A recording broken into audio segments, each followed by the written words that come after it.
Hoy vamos a tratar de ver, ojalá que podamos, todos los pasajes. Si no, esta sesión la vamos a dividir quizá en dos, pero es una sesión muy interesante, ¿no? Vamos a ver todos los juicios a los que fue sometido Jesús, por lo menos en el libro de Lucas, ¿verdad? Y vamos a ver el juicio ante el concilio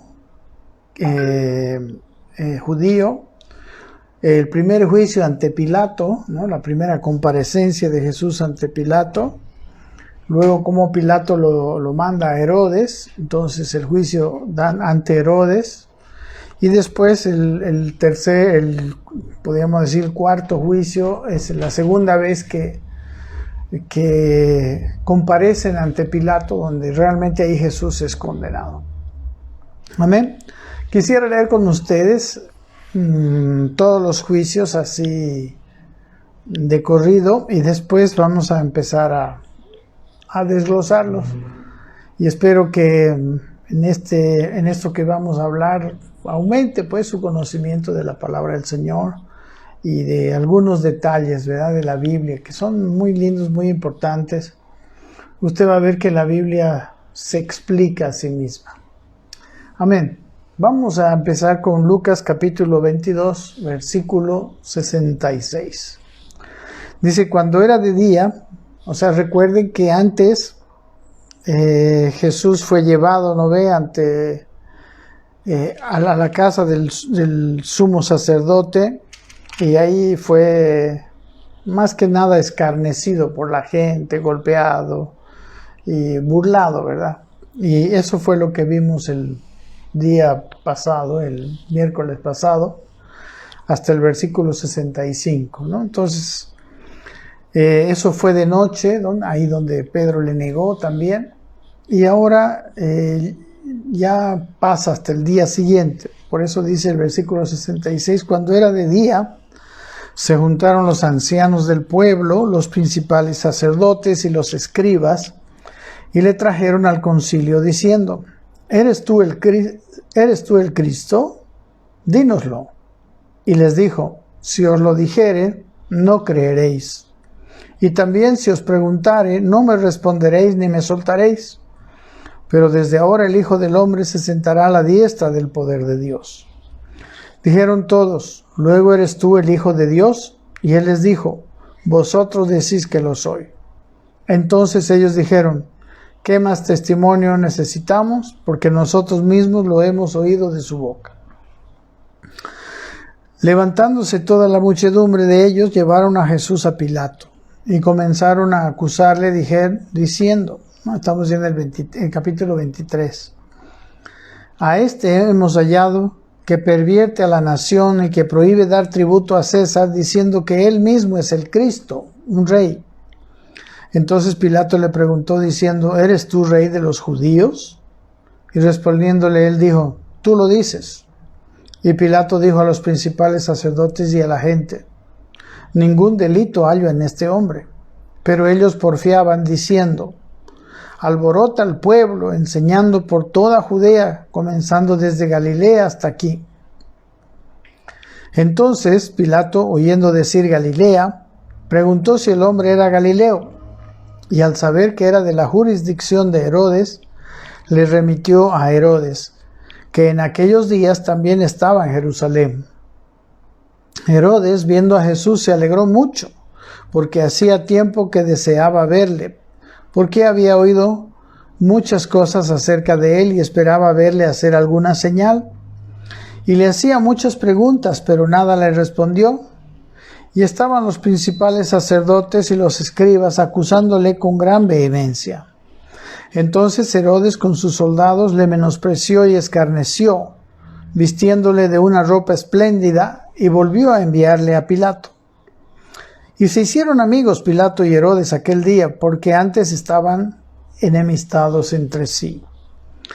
Entonces Pilato, convocando a los principales y a los sacerdotes y a los gobernantes y al pueblo, les dijo: me habéis presentado a este como un hombre que perturba al pueblo, pero habiéndole interrogado yo delante de vosotros, no he hallado en este hombre delito alguno de aquello de que le acusáis. y ni aun Herodes, porque os remití a él, y aquí nada digno de muerte ha hecho este hombre. Le soltaré pues después de castigarle. Y tenía necesidad de soltarles uno en cada fiesta. Mas toda la multitud dio voces a una, diciendo, fuera con éste, y suéltanos a Barrabás. Este había sido echado en la cárcel por sedición en la ciudad y por un homicidio. Les habló otra vez Pilato queriendo soltar a Jesús, pero ellos volvieron a dar voces diciendo, crucifícale, crucifícale. Él les dijo por tercera vez, pues qué mal ha hecho éste, ningún delito digno de muerte he hallado en él. Le castigaré pues y le soltaré. Mas ellos instigaban a grandes voces pidiendo que fuese crucificado, y las voces de ellos y de los principales sacerdotes prevalecieron. Entonces Pilato sentenció que se hiciese lo que ellos pedían. Y le soltó a aquel que había sido echado en la cárcel por sedición y homicidio, a quien habían pedido, y entregó a Jesús a la voluntad de ellos. Amén. Vamos a mirar, ¿no? Cómo los juicios por los que pasó Jesús están llenos de injusticia, ¿verdad? ¿Y quiénes fueron los que lo hicieron matar, los que lo juzgaron? Cómo hasta la autoridad romana y el mismo Herodes, un hombre muy malvado, Herodes era el que hizo matar a Juan el Bautista, ni él siquiera lo halló culpable.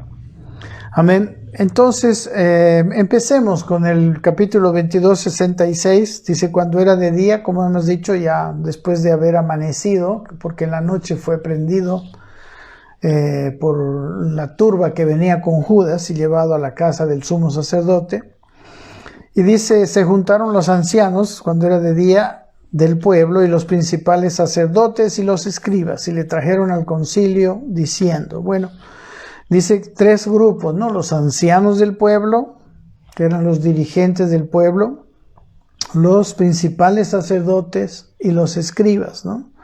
Toda la dirigencia de la nación, ¿no? La dirigencia política, la dirigencia religiosa, aunque en Israel, así como en todos los países del Oriente Medio, ¿no? El gobierno y la religión están íntimamente ligados. Aquí, por ejemplo, realmente estaban juntos, y el concilio en realidad era un lugar donde se reunían, ¿no?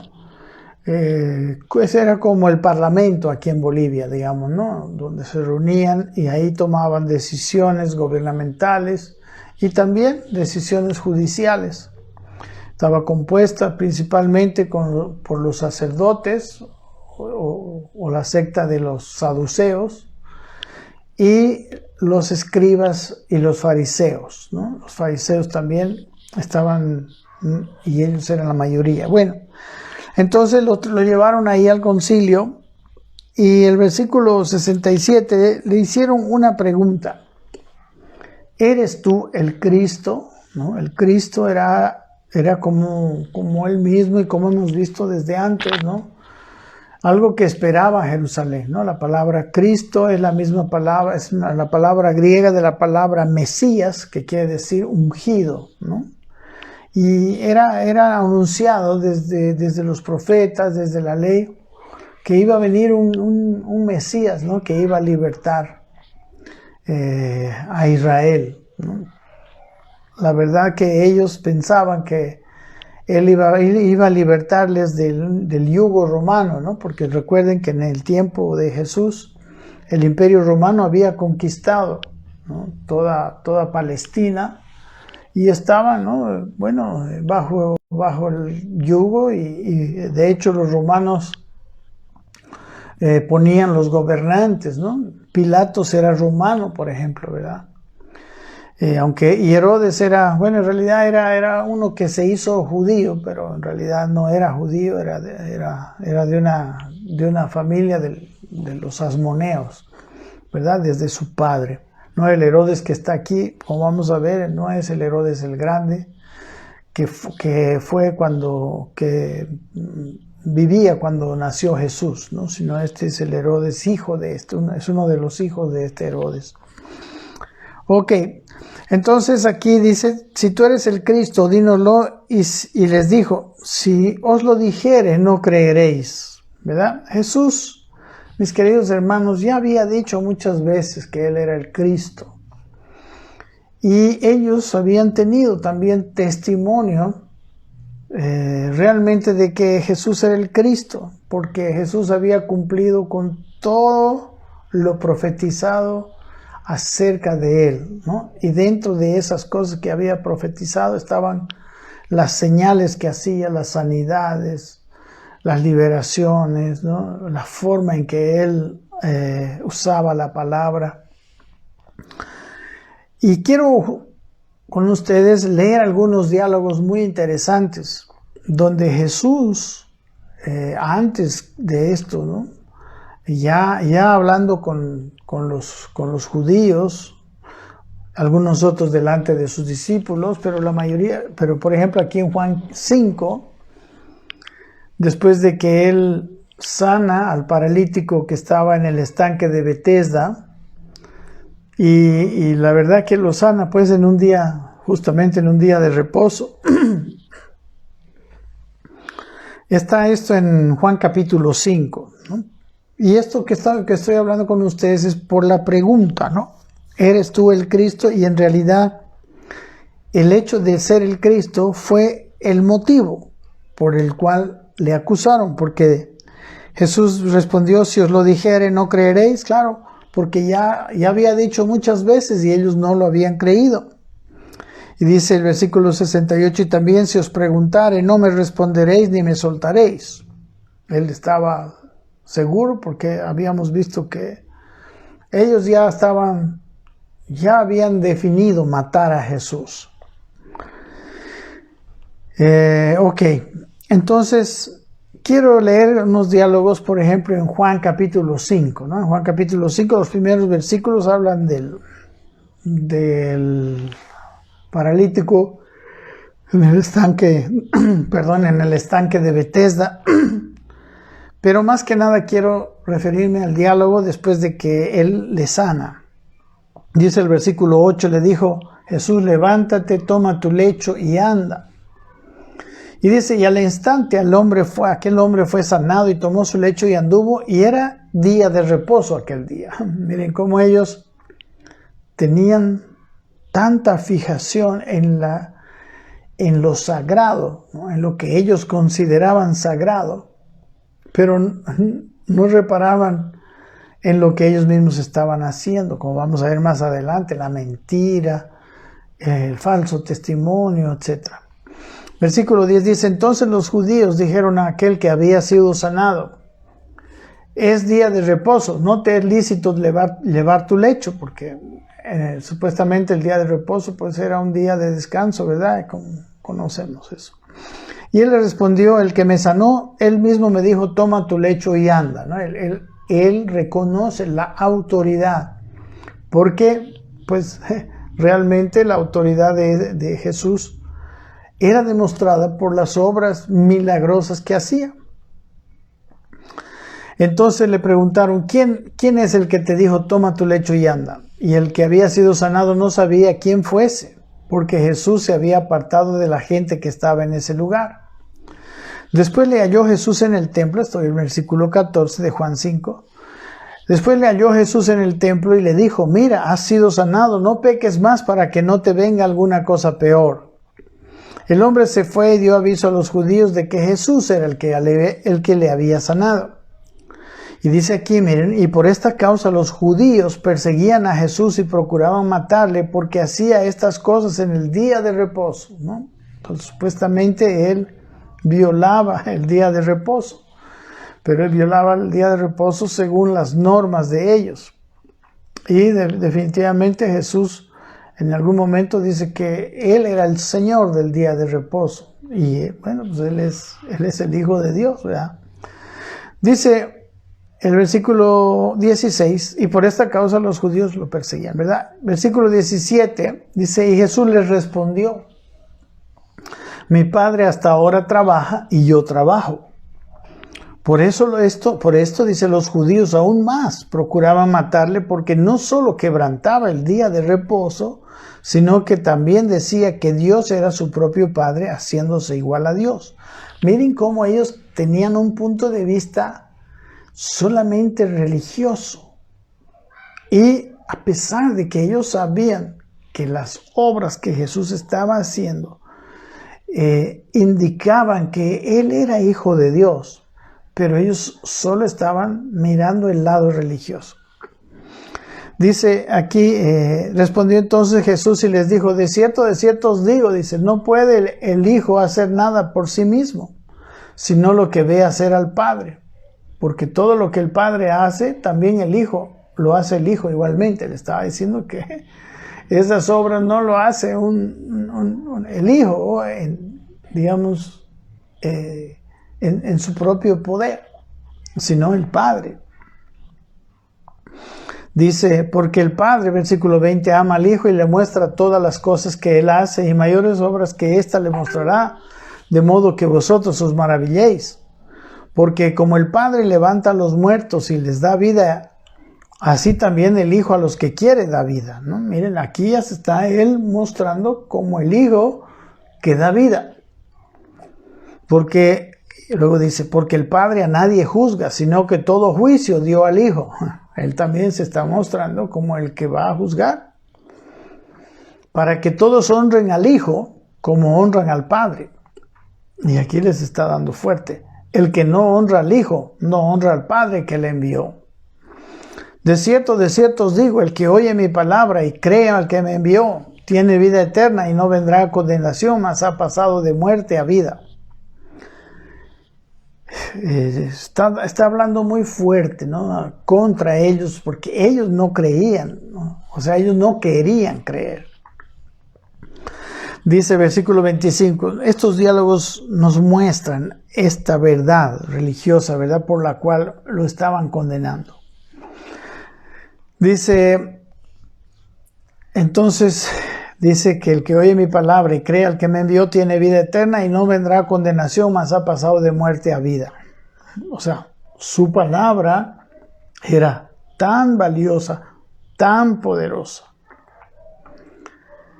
Dice, de cierto os digo que viene la hora y ahora es, versículo 25, cuando los muertos oirán la voz del Hijo de Dios y los que hoy la oyeren vivirán, ¿no? Está hablando especialmente de los muertos espirituales, ¿verdad? De nosotros.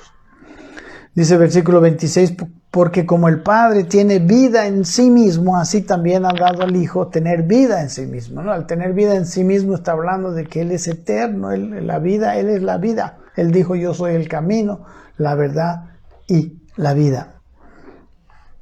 Y también le dio autoridad de hacer juicio por cuanto es el Hijo del Hombre. Miren, ellos lo estaban juzgando al que sería el que juzga, ¿verdad? Él, al que juzga todas las cosas, el que juzgará al final de los siglos y también el que traería juicio a la religión judía y al pueblo de Israel, porque ellos habían dejado totalmente al Dios que les había mostrado todo, que les había dado la ley, que se había mostrado como Dios, que los había sacado de Egipto, etc. Ahora el juez de toda la tierra está en el banquillo de los acusados. Y después le dice, versículo 28, no os maravilléis de esto, porque vendrá la hora cuando todos los que están en los sepulcros oirán su voz, y los que hicieron lo bueno saldrán a resurrección de vida, mas los que hicieron lo malo a resurrección de condenación. Amén, mire tremendo, él aquí se estaba mostrando a ellos como Dios verdaderamente, ¿no? Versículos más adelante, el versículo 36 dice claramente, mas yo tengo mayor testimonio que el de Juan, ¿no? Juan el Bautista, porque las obras que el Padre me dio para que cumpliese, las mismas obras que yo hago dan testimonio de mí, porque el Padre me ha enviado. Si recuerdan, Juan el Bautista les dijo a los judíos: yo no soy el Cristo, yo soy simplemente una voz que prepara el camino del Señor, pero viene tras de mí otro que es mayor que yo, a quien yo no soy digno de desatar encorvado la correa de sus sandalias, dice, ¿no? Él, ¿no?, será quien nos bautice con Espíritu Santo. Estas afirmaciones en estos diálogos, ¿no? Y aquí dice: las mismas obras, dice en el versículo 36, dan testimonio de mí, que el Padre me ha enviado, ¿no? Él hizo tantas obras que era imposible pensar que él solo era un ser humano, así cualquiera. Así que en realidad ellos sí sabían que era el Hijo de Dios. Y aún así, miren cómo la religión los había insensibilizado, ¿no? Para mí la palabra religión aquí no es el concepto normal que a veces se tiene, ¿no? Una religión es una mala palabra realmente, ¿no? La religión es como una distorsión, ¿no?, de la fe, de lo verdadero. Lo verdadero es pues verdadero. La religión simplemente se trata de ritos, de cosas. Tenemos lugares sagrados, no sé, reuniones sagradas, cultos sagrados, etc. Cosas así que al final de cuentas no transforman a nadie. El cristianismo es esto que dice él: vida, una vida que viene y nos cambia, nos transforma. La vida del Señor nos cambia y nos transforma y nos da una verdad. Jesucristo no vino a darnos una religión. Cuando nosotros venimos a Cristo, no solamente hemos sido cambiados de religión, como estaban los judíos, ¿no?, que le criticaban y que lo querían matar porque había violado el supuesto sagrado día de reposo, y por estas afirmaciones de que él era Dios, ¿verdad? Aunque realmente él estaba mostrando todas las credenciales. En Juan 10, por ejemplo, 24, dice: le rodearon los judíos y le dijeron: ¿hasta cuándo nos turbarás el alma? Aquí estamos hablando antes de este juicio, ¿no? Si tú eres el Cristo, dice, dínoslo abiertamente. Versículo 25, Juan 10, dice: entonces Jesús les respondió: os lo he dicho y no creéis. Las obras que yo hago en nombre de mi Padre, ellas dan testimonio de mí. Miren, pero vosotros no creéis, porque no sois de mis ovejas, como he dicho. Mis ovejas oyen mi voz, yo las conozco y me siguen. Y yo les doy vida eterna y no perecerán jamás, y ni nadie las arrebatará de mi mano. Mi Padre que me las dio es mayor que todos, y nadie las puede arrebatar de la mano de mi Padre. Y miren, y luego dice: yo y el Padre uno somos. Está hablando realmente que él era el Cristo y que era el Hijo de Dios. Entonces los judíos se volvieron a tomar piedras para apedrearle. Jesús les respondió: muchas buenas obras os he mostrado de mi Padre, ¿por cuál de ellas me apedreáis? Y le respondieron los judíos diciendo: por buena obra no te apedreamos, sino por la blasfemia, porque tú siendo hombre te haces Dios. Bueno, y así sigue el diálogo, y no quiero... Bueno, miren, el versículo 37 dice: si no hago las obras de mi Padre, dice, no me creáis. Aquí él está, ¿no?, otra vez mostrando sus credenciales, las obras. Versículo 38 dice: mas si las hago, aunque no me creáis a mí, creed a las obras, para que conozcáis y creáis que el Padre está en mí y yo en el Padre. Y bueno, escapó, ¿no? Amén. Entonces, miren, Jesús de muchas maneras ya había dicho que era el Cristo, y no solo lo había dicho, sino había respaldado su afirmación con las obras, ¿no?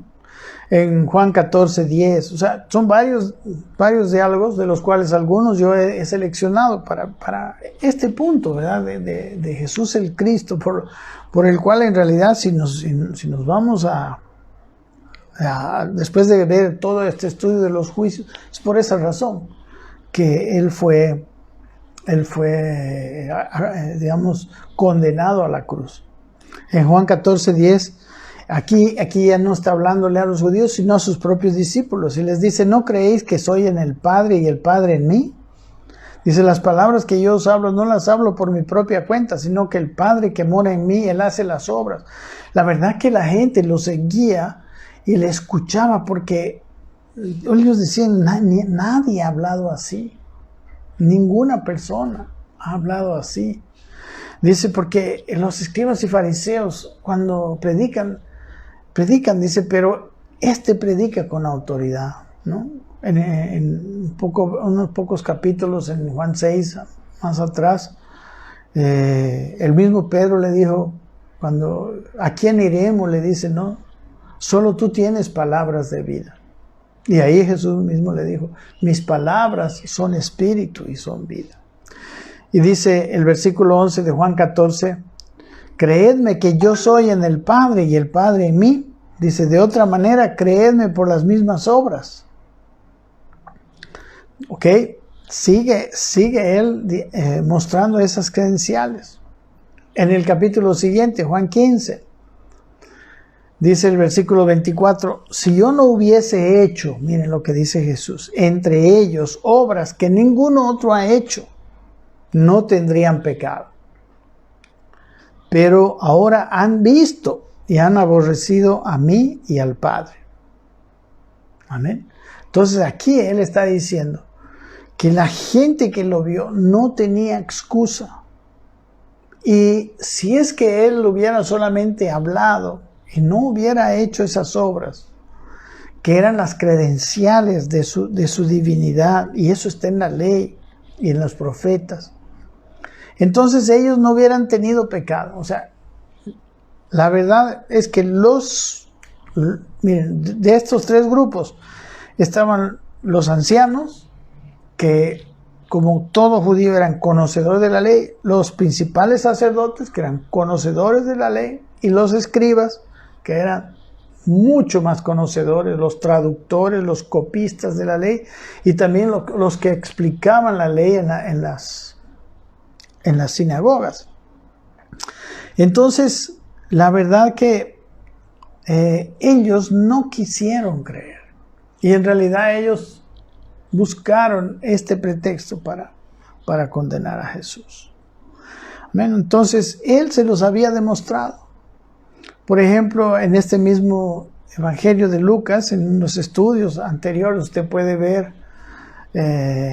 del grupo que tenemos aquí en YouTube, ¿no? Porque tenemos, creo que desde el capítulo 7, todos los estudios hasta ahora, el capítulo 23, cuando llegamos al capítulo 11, 14, recuerdan que hemos visto del pecado imperdonable, ¿no?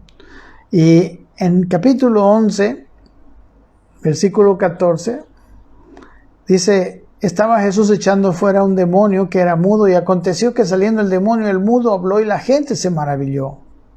Pero algunos de ellos decían, por Belcebú, príncipe de los demonios, echa fuera a los demonios. Y luego dice, otros por tentarle le pedían señal del cielo. Mas él, conociendo los pensamientos de ellos, les dijo, todo reino dividido contra sí mismo es asolado, y una casa dividida contra sí misma cae. Y si también Satanás está dividido contra sí mismo, ¿cómo permanecerá su reino? Ya que decís que por Belcebú echo fuera a los demonios. Pues si yo echo fuera a los demonios por Belcebú, vuestros hijos por quién lo echa. Entonces él dice, no puede ser que el propio Satanás esté echándose fuera de la gente, ¿verdad? De los endemoniados. No, Jesús, que es el contrario, el antagonista de Satanás, Él es el que los echaba, ¿verdad? Les estaba quitando su botín, que son los seres humanos. Amén. Ahí en el versículo 23 él mismo dice, el que no es conmigo, contra mí es, el que conmigo no recoge, desparrama. Amén. Entonces, mis queridos hermanos, aquí está muy claramente ellos, que estos tres grupos sabían que él era el Cristo, habían visto las señales, y todavía, ¿no? Aquí en este Lucas 11 ellos demandan una señal. Miren lo que dice el mismo Jesús, porque estamos en este punto, ¿verdad? Quizás son muchas escrituras, pero yo creo que nos están trayendo entendimiento. Dice, después de haber hablado eso, ¿no? De que él echaba, dice en el versículo 20, que por el dedo de Dios echaba fuera a los demonios. Y apiñándose, dice el versículo 29, las multitudes comenzó a decir, esta generación es mala, demanda señal, pero señal no le será dada, sino la señal de Jonás. Porque así como Jonás fue señal a los ninivitas, también lo será el Hijo del Hombre a esta generación, ¿no? Recuerden que Jonás estuvo en el vientre del pez escondido y después salió. Así también él iba a morir, iba a ser sepultado y al tercer día iba a resucitar. Y luego dice, porque así como Jonás fue señal a los ninivitas, así lo será el Hijo del Hombre a esta generación. Y luego dice dos ejemplos de personas que vieron las señales y se convirtieron. El versículo 31 dice, la reina del sur se levantará en juicio con los hombres de esta generación y los condenará, porque ella vino de los fines de la tierra para oír la sabiduría de Salomón. Y aquí más que Salomón en este lugar. Ciertamente, claro, Salomón era un rey muy sabio, pero aquí estaba el mismo Hijo del Hombre, el mismo Hijo de Dios, que él dijo que él era el Padre y él eran uno solo, o sea, el mismo Dios delante de ellos.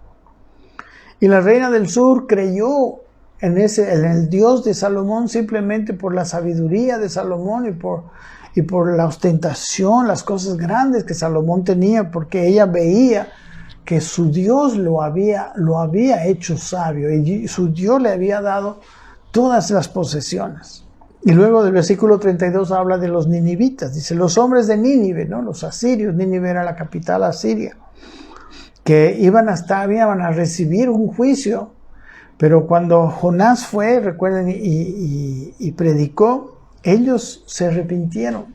Dice el versículo 32, los hombres de Nínive se levantarán en juicio con esta generación y la condenarán, porque a la predicación de Jonás se arrepintieron. Y he aquí más que Jonás en este lugar. Jonás salió del pez, lo vieron, y cuando él predicó, los asirios, ¿no? Milagrosamente se arrepintieron. ¿Por qué? Porque vieron la señal. Y aquí Jesús, si usted lee los evangelios, su vida está llena de señales. Y esas señales eran precisamente las credenciales, podemos decir, las evidencias de que Él era Dios, y Él era el ungido, el Mesías, el Cristo, que estaba profetizado en su propia ley. Amén. Así que, en realidad, mis queridos hermanos, Él mismo dice aquí, ¿no? Si os preguntare, no me responderéis ni me soltaréis. Entonces Él dice, no me creeréis y luego ni me soltaréis, porque ya había sido decretado, ¿verdad? Entonces, a pesar de las evidencias, no habían creído. Lo querían matar, aparte de la razón religiosa, por las razones económicas. Recuerdan, él purificó el templo y echó los cambistas en 2 oportunidades, ¿no? Si usted va a leer los evangelios, hubo 2 oportunidades, una de ellas muy cerca de los días de su muerte, ¿verdad? Creo un día anterior o algo así. Él hizo eso, y eso no convenía a los sacerdotes que ellos administraban, ¿no? Y de ahí sacaban sus ganancias de los cambistas del templo. Y también por envidia, porque les estaba quitando autoridad, ¿verdad? En Marcos 15, en un relato del juicio ante Pilato, dice que ellos tenían envidia de Jesús. Pilato se dio cuenta de eso. Miren, Marcos 15:9 dice, porque les respondió diciendo, ¿queréis que os suelte el rey de los judíos? Dice, porque conocía que por envidia le habían entregado los principales sacerdotes. No, los principales sacerdotes, que eran las personas que tenían la autoridad delante del pueblo, a la predicación de Jesús estaban siendo ridiculizados. Jesús les estaba hablando muy, muy fuerte, les estaba,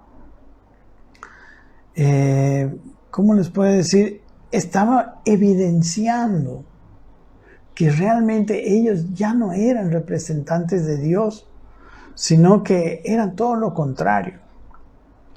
Y no sé, pero yo quisiera ver lo que sigue ahí de Lucas 11, porque ahí Jesús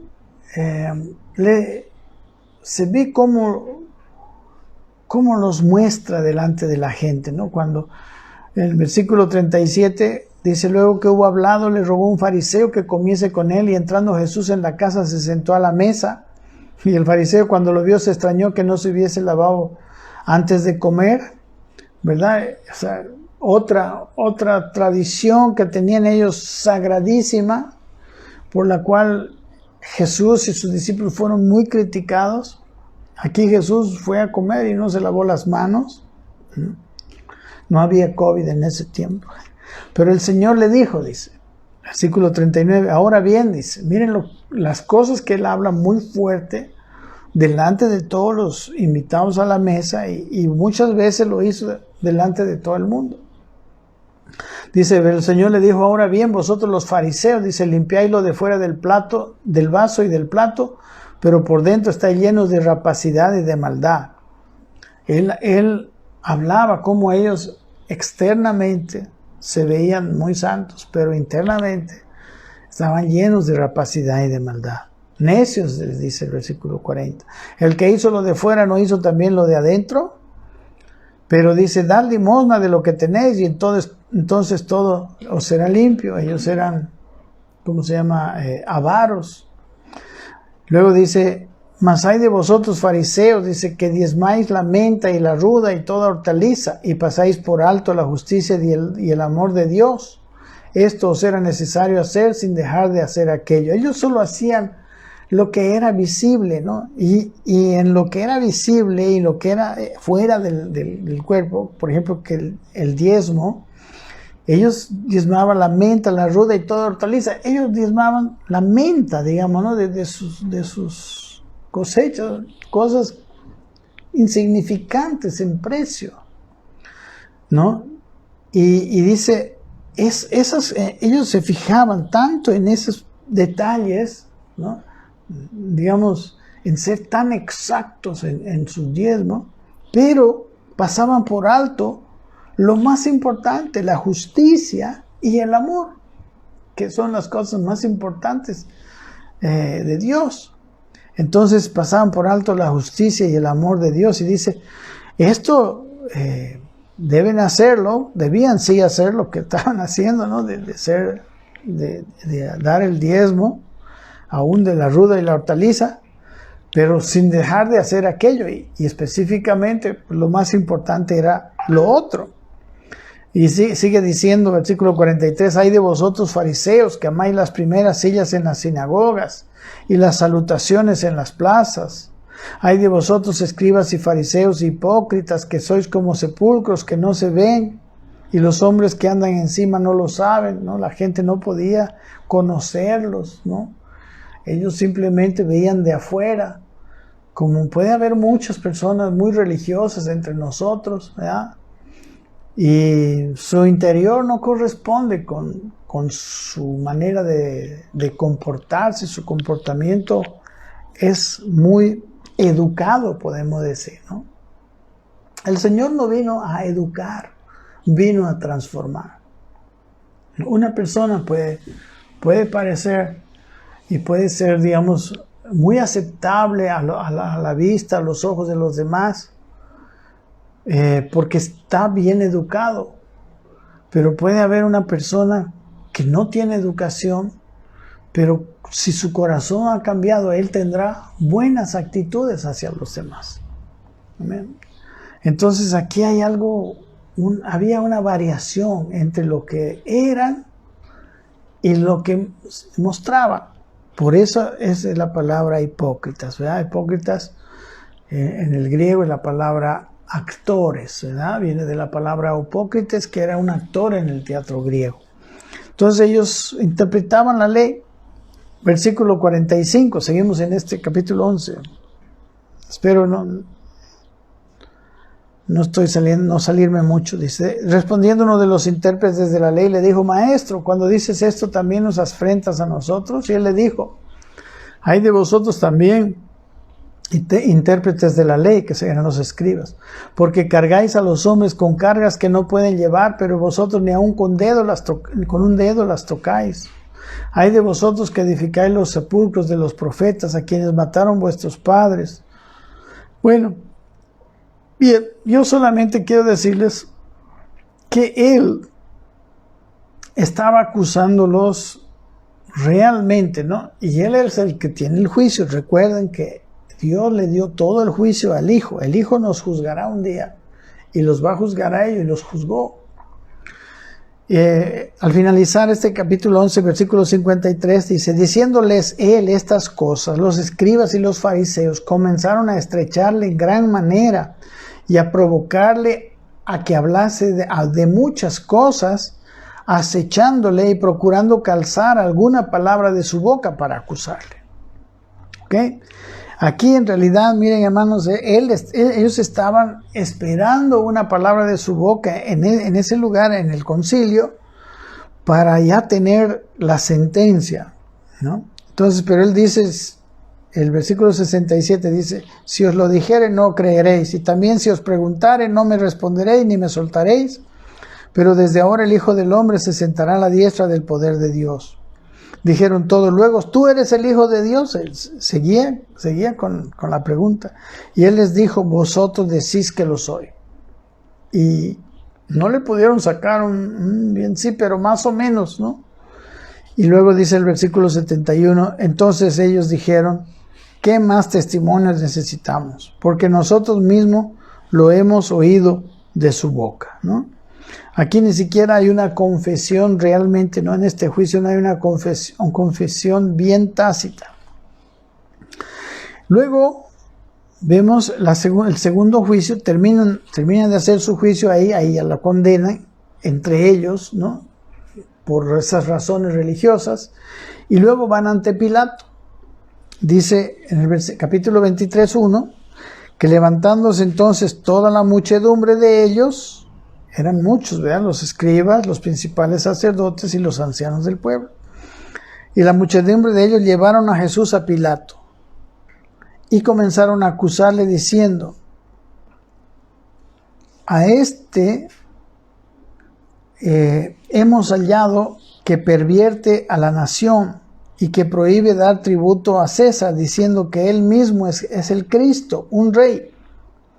Miren, aquí ya entran en un campo de mentir, ¿verdad? Aquí realmente ellos lo que están haciendo, están justificando ante un romano, pero ya el romano no les va a entender sus razones religiosas, ¿eh?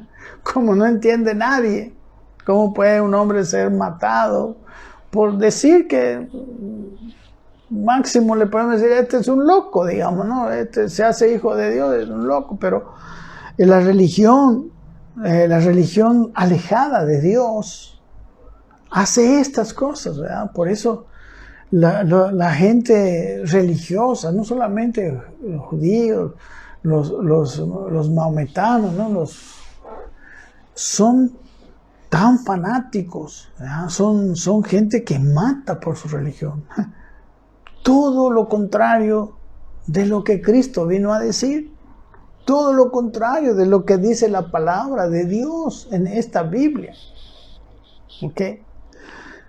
Entonces, aquí vemos, ya tenían su veredicto, su sentencia, y ellos, hermanos, tenían que llevarlo donde Pilato, porque en aquel tiempo ellos no podían dar muerte a nadie. O sea, recuerden que ellos estaban conquistados, ellos estaban bajo el yugo de los romanos. Es más, Pilato, como les digo, era gobernador de Judea y no era ni siquiera judío, él era romano, y solo él podía autorizar la muerte de alguien.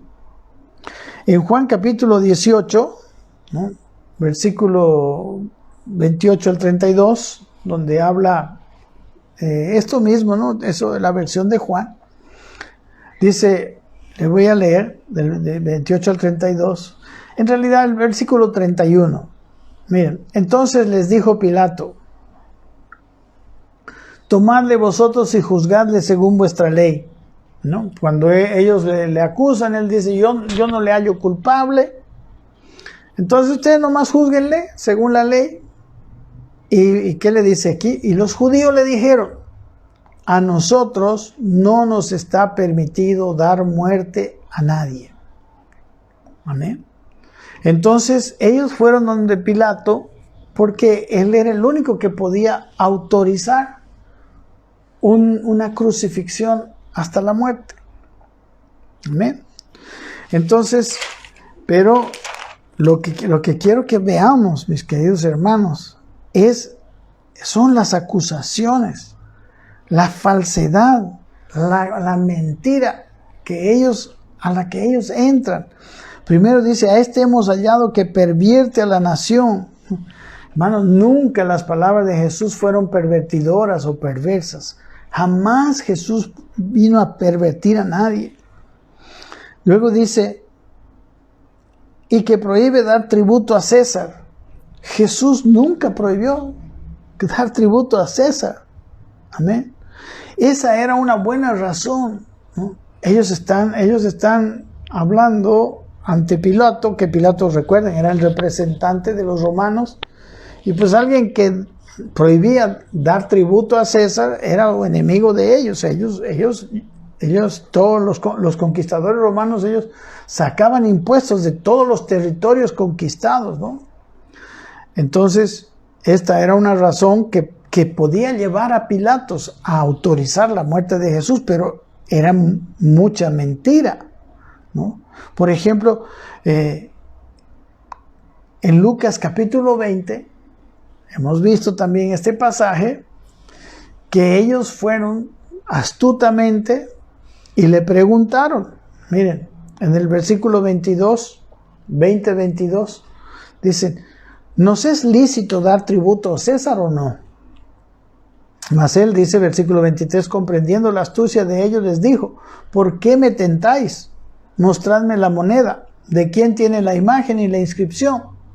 Y respondiendo dijeron: de César. Entonces les dijo: pues dad a César lo que es de César y a Dios lo que es de Dios.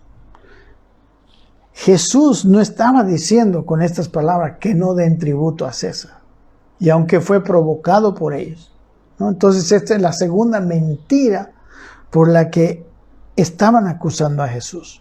Y luego dice, la tercera cosa dice, diciendo que él mismo es el Cristo, un rey. Ellos sabían que Cristo es otra cosa. Y hermanos, ¿saben ustedes como yo que él nunca provocó una rebelión? Tengo aquí un pasaje en Juan 6 donde, por causa de que Jesús multiplicó los peces y los panes, la multitud estaba viniendo para hacerle rey. ¿Y qué hizo Jesús? Se retiró al monte, porque él no estaba en esta acusación. Mire, Juan 6, 13, ¿no? Antes de eso está la multiplicación de los panes y de los peces. Dice: recogieron pues y llenaron 12 cestas de pedazos, y que de los 5 panes de cebada sobraron a los que habían comido. Aquellos hombres entonces, viendo la señal que Jesús había hecho, dijeron, mira, ve, este es verdaderamente el profeta que había de venir al mundo. Ellos reconocían el poder, reconocían que Jesús era Dios antes que los religiosos que tenían la ley y que la ley estaba mostrando todo esto. Versículo 15 dice, pero entendiendo Jesús que iban a venir para apoderarse de él y hacerle rey, volvió a retirarse al monte. Amén. Tercera acusación falsa, una infamia. Aquí vemos, mis queridos hermanos, cómo ellos realmente de forma torcida le acusaron. Y quiero mostrarles lo que la ley dice acerca de las personas que acusan falsamente. Para empezar, en Éxodo 20, dentro de los 10 mandamientos, usted lo puede ver en Éxodo 20, 16, yo se lo leo, dice, no hablarás contra tu prójimo falso testimonio. Y esto era lo que ellos estaban haciendo. Ellos sí estaban violando la ley. Y miren en el capítulo 23, también dice más o menos algo mismo. Dice, no admitirás falso rumor, dice. No te concertarás con el impío para ser testigo falso. No seguirás a los muchos para hacer mal, ni responderás en litigio, inclinándote a los más para hacer agravios. O sea, ellos estaban concertándose, se habían concertado para ser testigos falsos. Estaban incumpliendo esa otra ley. Y mire, en Deuteronomio 19, usted vean en su Biblia, dice la pena que debería venir a aquellos que acusaban falsamente y eran testigos falsos. Dice versículo 16, cuando se levantare testigo falso contra alguno para testificar contra él, entonces los dos litigantes se presentarán delante de Jehová y delante de los sacerdotes y de los jueces que hubiera en aquellos días. Y los jueces inquirirán bien, y si aquel testigo resultare falso y hubiere acusado falsamente a su hermano, entonces haréis a él como él pensó hacer a su hermano, y quitarás el mal de en medio de ti. Y los que quedaren oirán y temerán y no volverán a hacer más una maldad semejante en medio de ti. Dice, no le compadecerás vida por vida, ojo por ojo, diente por diente, mano por mano, pie por pie. Y miren, mis queridos hermanos, ellos estaban buscando la pena de crucifixión para Jesús y estaban dando, aquí lo hemos visto, por lo menos estos 3 falsos testimonios ante Pilato. Según su propia ley, ellos debían ser crucificados. ¿Amén? Ellos debían ser crucificados. Sin piedad, así como ellos estaban diciendo. ¿Amén? ¿Saben, mis queridos hermanos? La pena por los testigos falsos era eso. Y sabe que esta es una de las razones por las que el año 70 vino el juicio y los judíos fueron destruidos y todo su templo y toda esa ciudad por los propios romanos, ante quienes ahora estaban acusándole falsamente a Jesús.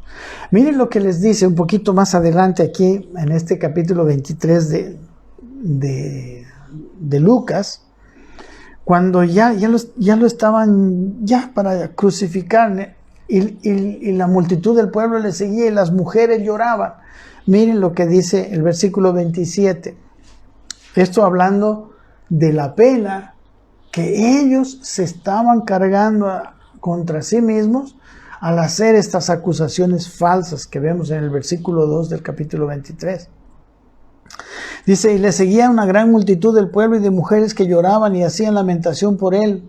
Pero Jesús, vuelto hacia ellas, les dijo, miren lo que les dijo, hijas de Jerusalén, no lloréis por mí, sino llorad por vosotras mismas y por vuestros hijos.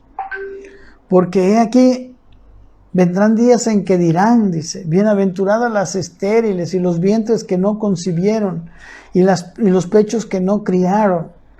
Entonces comenzaréis a decir a los montes, caed sobre nosotros, y a los collados cubridnos. Porque si en el árbol verde hacen estas cosas, en el seco, ¿qué no se hará? O sea, está hablando proféticamente del juicio que vendría y que estaba ahí en la ley, y que ellos, los conocedores de la ley, los enseñadores de la ley, estaban violando, sabiendo que delante de Dios ellos estaban acarreando este juicio. Entonces dice, el versículo 3 dice, Pilato le preguntó diciendo a Jesús, ¿no? ¿Eres tú rey de los judíos? Y respondiéndole él dijo, tú lo dices. Y Pilato, aquí está, el primer veredicto, dice, dijo a los principales sacerdotes y a la gente, ningún delito hallo en este hombre. Pero ellos porfiaban, diciendo, alborota al pueblo, enseñando por toda Judea, comenzando desde Galilea hasta aquí. Miren, este Pilato, el emperador romano, que también era un hombre muy cruel, él testifica, él como juez, dice, este hombre es inocente. No, ¿qué les dice? Ningún delito hallo en este hombre. Pero ellos no solamente acusan falsamente, ahora dice el versículo 5, que porfiaban. O sea, no dejan que el juez tome la decisión, sino empezaron a presionar. Eso ya es cohecho, ¿verdad? Y no es un cohecho económico, pero este es un cohecho político, es una presión, ¿no? Porque Pilato también estaba juzgado por los césares y la dirigencia romana de que no haya alboroto, ¿no? Ellos querían que sus gobernadores tuvieran bien controlados, ¿no?, a los habitantes de las naciones a las que habían conquistado. Entonces ellos empiezan a presionar, a porfiar, diciendo alborota al pueblo. Y dice, enseñando por toda Judea, comenzando desde Galilea hasta aquí. Miren, todo esto, según ellos, había hecho Jesús desde Galilea hasta aquí. Amén. Bien, mis queridos hermanos, ya es la hora. Así que nos quedamos a la mitad de estos juicios, ¿no? El próximo miércoles vamos a seguir viendo del versículo 6 hasta el versículo 25, el juicio ante Herodes, y luego el segundo juicio final ante Pilatos. ¿Verdad? Amén. Que Dios les bendiga. Espero que estas mis palabras, esto que estamos estudiando, les traiga más luz de la palabra del Señor y de la Biblia, y que les pueda bendecir en su lectura y en su estudio. Un abrazo y también que esto pueda traernos a nosotros mucho cuidado en juzgar a las personas, en condenar y en decir falsos testimonios. Un cariño a todos. El próximo miércoles nos vemos, Dios mediante. Amén.